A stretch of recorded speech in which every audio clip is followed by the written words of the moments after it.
نحمده ونصلي على رسوله الكريم اما بعد فاعوذ بالله من الشيطان الرجيم بسم الله الرحمن الرحيم رب اشرح لي صدري ويسر لي امري واحلل عقدة من لساني يفقهوا قولي. حدیث نمبر 9. وعن ابي امامة السدي بن عجلان رضي الله عنه قال قال رسول الله صلى الله عليه وسلم يا ابن آدم إنك أن تبذل الفضل خير لك وأن تمسكه شر لك ولا تلام على كفاف وابدأ بمن تعول واليد العليا خير من اليد السفلى رواه مسلم.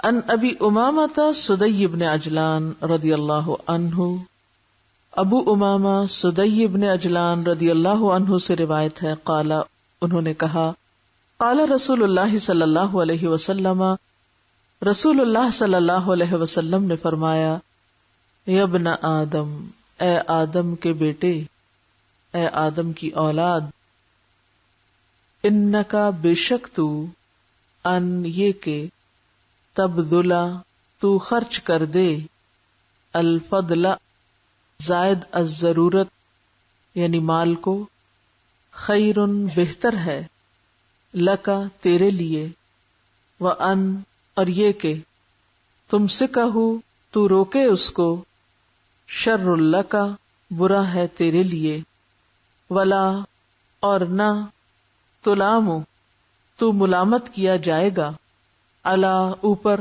کفافن برابر کے، کافی کے، وبدا اور شروع کرو، بمن ساتھ کے جو، تعولو تم خرچ برداشت کرتے ہو، والید العلیٰ اور اوپر والا ہاتھ، خیرن بہتر ہے، من الید السفلی نیچے والے ہاتھ سے، رواہ مسلم اسے مسلم نے روایت کیا ہے.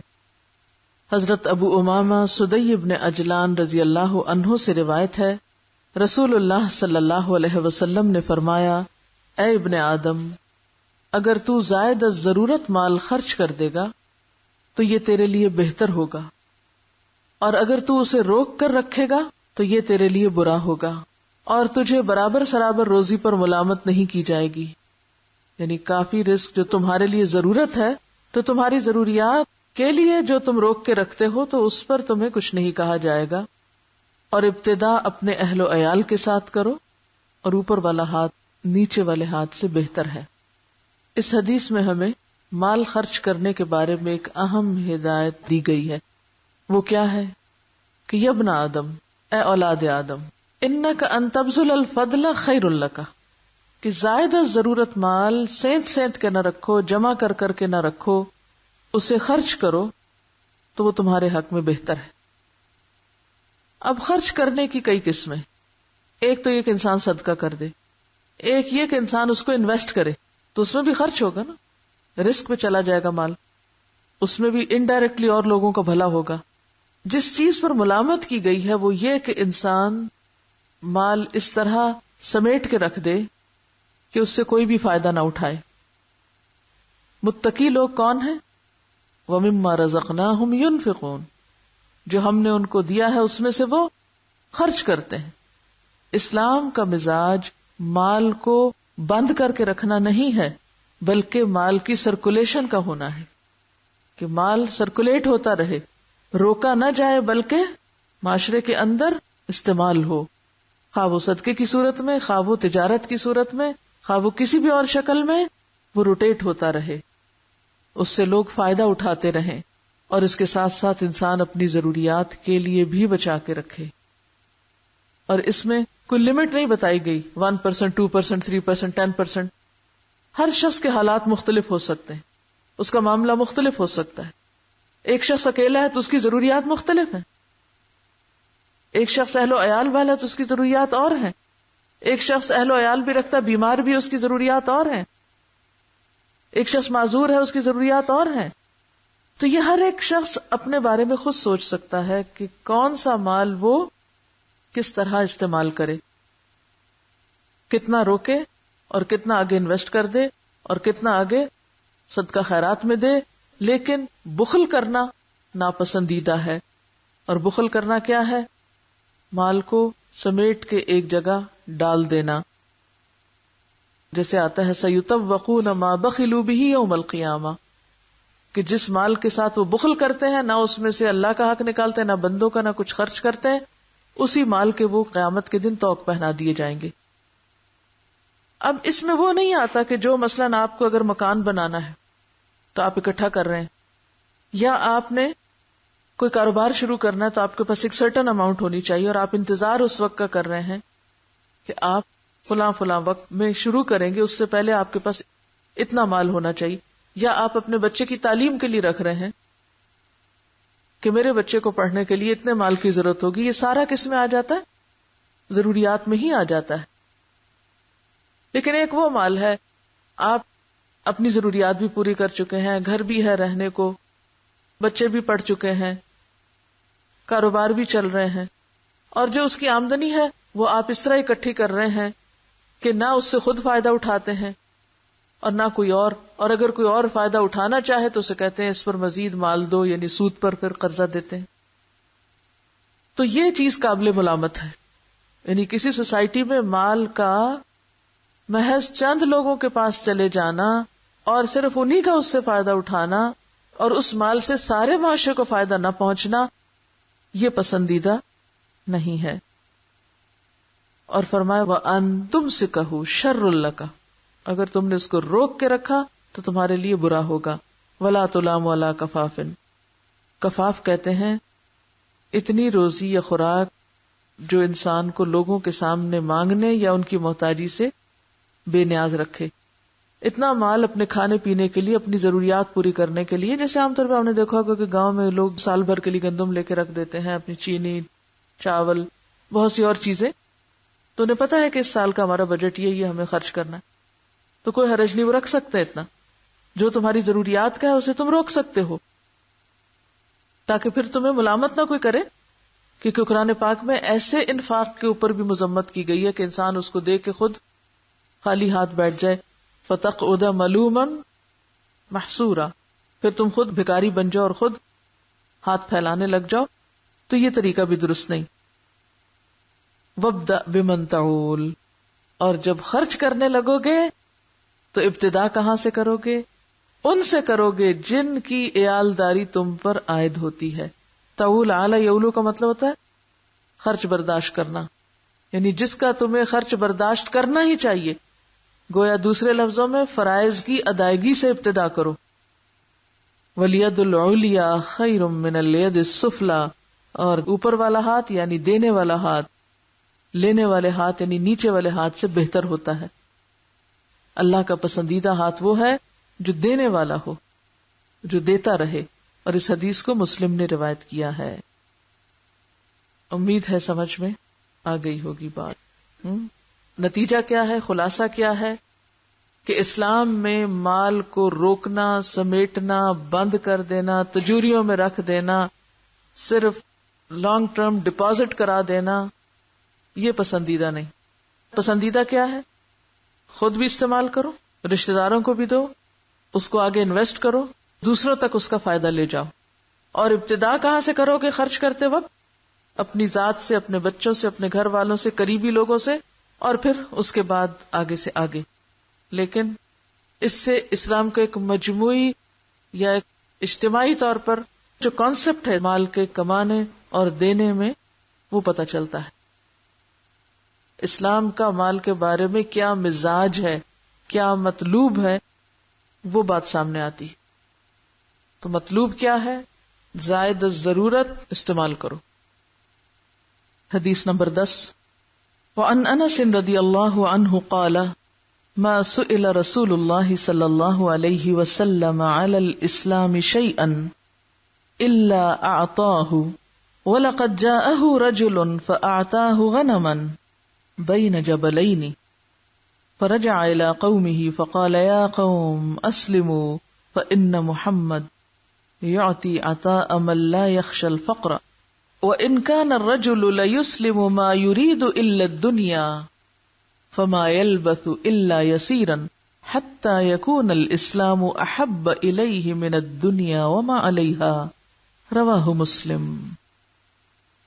لفظی ترجمہ، وعن انس، اور حضرت انس سے روایت ہے رضی اللہ عنہ، اللہ ان سے راضی ہو جائے، قال، کہا، ما نہیں، سئل سوال کیا گیا، نہ سوال کیا گیا، رسول اللہ صلی اللہ علیہ وسلم، رسول صلی اللہ علیہ وسلم سے، علی الاسلامی، اسلام پر یعنی اسلام کے نام پر، شیئن کوئی چیز یا کسی چیز کا، الا مگر، اعطاہ آپ نے اس کو عطا کیا، دیا، ولقد اور البتہ تحقیق، جاءہ آیا آپ کے پاس، رجل ایک شخص، فاعطاہ تو آپ نے عطا کیا اس کو یا دیں اس کو، غنمن بکریاں، بین جبلین دو پہاڑوں کے درمیان، اتنی بکریاں دیں جو دو پہاڑوں کے بیچ میں کھڑی تھی، یعنی وادی بھری ہوئی تھی، وادی بھر۔ فرجع تو وہ لوٹا، الی قومہ اپنی قوم کی طرف، فقال پھر کہا، یا قومی اے میری قوم، اسلموا اسلام لے آؤ، اسلام قبول کر لو، فإن محمدًا تو بے شک محمد صلی اللہ علیہ وسلم، یعطی عطا کرتے ہیں، عطاء ایک عطا بخشش، من جو لا نہیں، یخشا ڈرتا، الفقر محتاجی سے، یعنی آپ اس شخص کی طرح عطا کرتے ہیں جسے فقر کا ڈر نہیں ہوتا۔ وَإِن كَانَ اور اگرچہ تھا، الرجل ایک شخص، لیسلم البتہ اسلام قبول کرتا، ما یرید نہیں وہ ارادہ رکھتا یا نہیں چاہتا تھا، الا الدنیا مگر دنیا، فما یلبس تو نہ ٹھہرتا، الا یسیرن مگر تھوڑا سا، یعنی تھوڑا ہی عرصہ گزرتا، حتی یہاں تک کہ یکونا ہو جاتا، الاسلام اسلام، احب الیہ زیادہ محبوب اس کو، من الدنیا دنیا سے، وما علیہا اور جو اس پر ہے، رواہ مسلم اسے مسلم نے روایت کیا ہے۔ حضرت انس رضی اللہ تعالی عنہ سے روایت ہے کہ رسول اللہ صلی اللہ علیہ وسلم سے اسلام کے نام پر، یعنی کسی نو مسلم کی طرف سے اسلام کے نام پر کسی چیز کا سوال کیا گیا تو آپ نے وہ ضرور دے دی۔ ایک آدمی آپ کے پاس آیا تو آپ نے دو پہاڑوں کے درمیان جتنی بکریاں تھیں اسے دے دی۔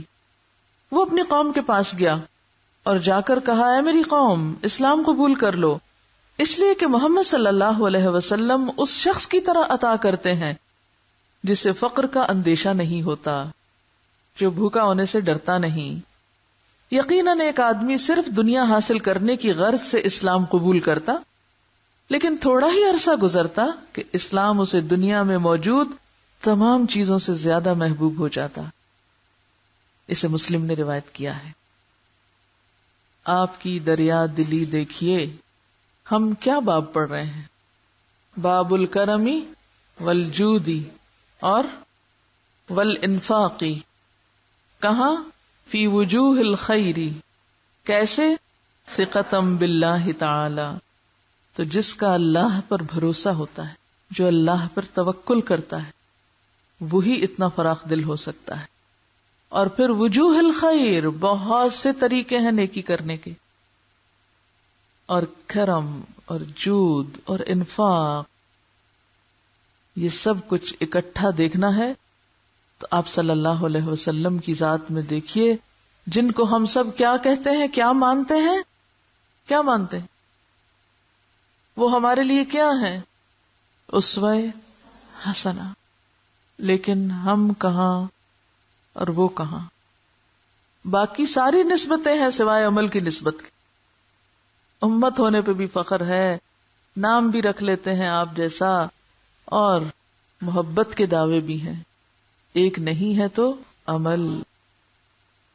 آپ صلی اللہ علیہ وسلم جب خرچ کرتے تو یہ نہیں دیکھتے تھے کہ میرے پاس کیا بچا یا میرا کیا بنے گا یا میں بھوکا مر جاؤں گا. پوری فراخ دلی کے ساتھ خرچ کیا کرتے تھے. اور یہی وجہ ہے کہ لوگ تیزی کے ساتھ اسلام لائے، اور بعض لوگ تو صرف دنیا کی لالچ میں مسلمان ہوئے. کیسے؟ ما یرید الا الدنیا. وہ آپ کے پاس کیوں آ جاتے تھے کہ آپ انکار نہیں کرتے تھے، آپ دینے والے تھے. اور ایک دفعہ وہ دنیا کی خاطر مسلمان ہو جاتا، لیکن جب اسلام کی سمجھ آتی تو تھوڑے ہی دن گزرتے کہ اسلام اس کو دنیا اور جو کچھ دنیا میں ہر چیز سے بڑھ کے محبوب ہو جاتا. لیکن سبب کیا بنتا تھا؟ آپ کی فراخ دلی. آج آپ دیکھیے کہ کرسچینٹی کے پھیلنے کا ایک بڑا سبب کیا ہے؟ مال کا خرچ کرنا. اس وقت ہمارے دین کے خادموں اور دین کے پڑھنے والوں اور ان کے پڑھنے اور سیکھنے سکھانے والوں میں بیسک اور بنیادی فرق کیا ہے؟ کوئی کمپیریزن کر سکتے ہیں آپ؟ پھر ہم کو کیوں شکوہ ہے کہ کرسچینٹی پھیل رہی ہے اور اسلام جو ہے وہ پھیل نہیں رہا؟ وہ اگر پھیل بھی رہا ہے نا، ہماری کوششوں سے کم اور قدرتی کوششوں سے زیادہ ہے. لیکن باقاعدہ محنت کے ساتھ، ایک طریقے کے ساتھ جو لوگ پھیلا رہے ہیں، ان میں اور ہم میں فرق کیا ہے؟ بہت بڑا فرق یہ ہے کہ وہ جب اپنے دین کی خدمت کرنا چاہتے ہیں تو اپنا مال بھی ساتھ لگاتے ہیں. ہمارے ہاں تصور کیا ہے کہ دین کی تعلیم میں سب کچھ کیا ہونا چاہیے؟ فری ہونا چاہیے. ہمارے ہاں عموماً جو دینی مدارس بنتے ہیں، لوگوں کی اس سے کیا توقع ہوتی ہے؟ اس میں کوئی فیس نہ ہو، کتابیں مفت ملیں، کھانا وہاں مفت ہو. یہ ہے یا نہیں؟ پڑھانے والے کو بھی کچھ نہیں دیا جائے کہ فی سبیل اللہ خدمت کر رہا ہے. یعنی یہ ایک سوچ ہے، میں سوچ کی بات کر رہی ہوں. وہی ماں باپ جو اپنی بچیوں کی دنیاوی تعلیم کے لیے ہزاروں خرچ کرتے ہیں، جب وہ دین کی تعلیم کی بات کرتی ہیں تو ہونے کے باوجود، ایک تو یہ ہے نا کہ حالات ایسے ہیں کہ نہیں ہے واقعی، لیکن ہونے کے باوجود بھی ایکسپیکٹ کیا کرتے ہیں؟ یہ کس قسم کا کام ہے جس پر ہم خرچ کریں، ہمیں کیا ریٹرن ملے گا، نتیجہ کیا ملے گا؟ اس سے بھی مادی فائدہ حاصل کرنا چاہتے ہیں. ایک نیوز پیپر کے سروے کا حوالہ دے رہی ہیں کہ پاکستان میں اس وقت 3 طرح کے اسکول ہیں. ایک مشنری اسکولز ہیں، ایک پرائیویٹ اسکولز ہیں جو ریلیجس بھی ہیں یا نان ریلیجس بھی، اور تیسرے پبلک اسکولز ہیں. عموماً لوگ پبلک اسکول میں اس لیے نہیں بھیجنا چاہتے، یعنی گورنمنٹ یا سرکاری اسکول جس کو آپ کہتے ہیں، کہ وہاں پر تعلیم کا معیار ٹھیک نہیں ہے. پرائیویٹ اسکولز میں جو دینی اسکول بھی ہیں ان میں بھی فیس کا لیول اتنا زیادہ ہے کہ اس میں بھی لوگ پھر نہیں بھیج سکتے.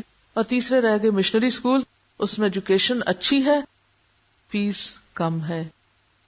لیکن بات یہ ہے کہ ہم اپنے دین پر یا دین کے لیے یا دین کے نام پر کیا خرچ کرنا چاہتے ہیں. دنیا کے نام پر کوئی یونیورسٹی بنانی ہو، کوئی اسکول بنانا ہو، اس کا سٹینڈرڈ آپ دیکھیں. کوئی دینی مدرسہ بنانا ہو، اس کی کوالٹی اور مدرسہ دیکھیں. کسی پرائیویٹ اسکول میں داخل ہوں، پرائیویٹ یونیورسٹی میں داخل ہوں تو آپ کو پورا ماحول کیسا نظر آئے گا. اور جو دینی ہائر لیول کا کوئی اسکول ہو تو اس کا ماحول کیسا نظر آئے گا. اس کی بنیادی وجہ صرف ہم انہی کو بلیم نہیں کر سکتے جنہوں نے یہ ادارے کھولے ہیں، ہمیں یہ بھی دیکھنا چاہیے کہ ہم خود ان پر کتنے سپینڈ کرنے والے. تو بات یہ ہے کہ آپ صلی اللہ علیہ وسلم سے اسلام کے نام پر جو کچھ مانگا جاتا تھا، اسلام کے نام پر آپ کچھ بھی خرچ کرنے سے گریز نہیں کرتے تھے، کچھ بھی دے دیتے تھے، جو ہوتا وہ سب دے دیتے تھے کہ کسی طرح یہ شخص اسلام کی طرف آ جائے. اور پھر وہ جو کرسچن مشنریز کی بات ہو رہی تھی کہ دوسرا فرق کیا ہے، وہ ڈیڈیکیشن کا ہے. ڈیڈیکیشن اس درجے کی کہ کمائی کر کے، پیسے جمع کر کے پھر اپنے خرچ پر جاتے ہیں مختلف ملکوں میں تبلیغ کرنے اور تعلیم دینے اور خدمت خلق کرنے. اس کی میں ذاتی گواہ ہوں. گلاسگو یونیورسٹی میں ایک خاتون کے ساتھ کافی میرا انٹریکشن رہتا تھا، وہ یونیورسٹی کے ایڈمنسٹریشن میں کچھ کام کرتی تھی، تو بہت کمیٹڈ کرسچن بھی تھی. تو جب میں حجاب پورا لیتی تھی تو اس کو یہ ہوتا تھا کہ یہ بھی ریلیجس ہے تو وہ خود بھی ہے، تو اکثر بات چیت کر لیا کرتی تھی، گھر بھی آ جاتی کبھی. تو وہ اپنے بارے میں بتاتی رہتی تھی مختلف واقعات. ایک دفعہ اس نے بتایا کہ میرا ایجپٹ جانے کا پروگرام ہے لیکن ابھی ذرا میں جا نہیں پا رہی. تو میں نے کہا کہ کیوں؟ کہتی کہ میں ابھی جاب کر رہی ہوں، میرے اتنے پیسے جمع ہو جائیں کہ میں اپنا ٹکٹ اور اپنے رہنے کا انتظام کر لوں تو پھر میں چلی جاؤں گی، اور جب وہ ختم ہو جائے گا تو پھر واپس آؤں گی، پھر جاب کروں گی، پھر جاؤں گی پھر. تو گویا اس کی ساری کمائی کا مقصد کیا تھا کہ وہ اپنے دین کی تبلیغ کر سکے. اس کے علاوہ آپ دیکھیں کہ ایک مخصوص فنڈ ہوتا ہے جو چرچ کو جاتا ہے، اور صرف یہ نہیں کہ عوام کی طرف سے بلکہ گورنمنٹ کی طرف سے.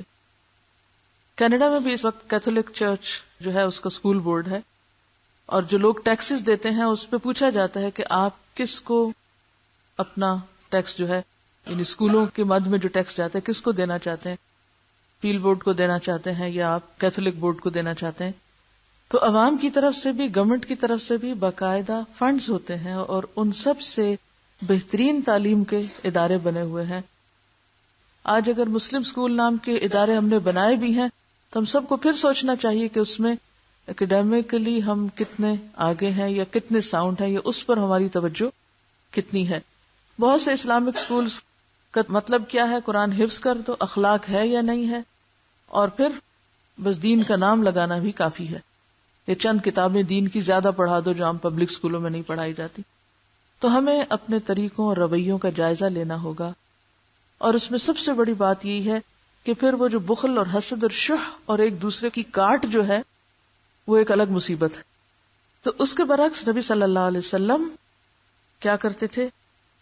اسلام کے نام پر کوئی کچھ بھی مانگ لیتا، اسلام کے فائدے میں کوئی کچھ بھی چاہتا، آپ اس کو عطا کرتے تھے. اور کتنا عطا کرتے تھے کہ ایک شخص آیا اور اس نے دیکھا کہ اتنی زیادہ بکریاں آپ کے پاس. یہ غزوہ حنین کا موقع ہے جب آپ کو مال غنیمت ملا تھا، یعنی ایک پہاڑ سے دوسرے کے بیچ میں جتنا میدان ہے سب بکریوں سے بھرا ہوا ہے. تو دیکھ کے للچایا ہوگا یا اس کی نظر میں کچھ ہوگا کہ اتنا مال. تو آپ نے اس کی نظر بھانپ لی، دیکھ لی کہ اس کو اس وقت کیا اچھا لگ رہا ہے. اور آپ نے چونکہ یہ جنگ کوئی بکریاں لینے کے لیے تھوڑی لڑی تھی، نہ مال غنیمت نہ کشور کشا. تو آپ نے کہا چاہیے تو میں لینا ہے. اس کو تو شاید یقین بھی نہیں آیا ہوگا کہ صرف میرے ان کو دیکھنے سے اور دیکھ کے خوش ہونے سے ہی آپ صلی اللہ علیہ وسلم نے پہچان لیا، اور آپ نے وہ ساری کی ساری کہی لے جاؤ، ان سب کو ساری لے جاؤ. اب کیا ہوا اس کا نتیجہ؟ وہ اتنا خوش ہوا، واپس آیا اپنی قوم کے پاس، کہنے لگا لوگوں سنو سنو، یا قوم اسلموا، سب مسلمان ہو جاؤ. صرف خود مسلمان نہیں ہوا، اوروں کو بھی کیا، اے قوم سب مسلمان ہو جاؤ.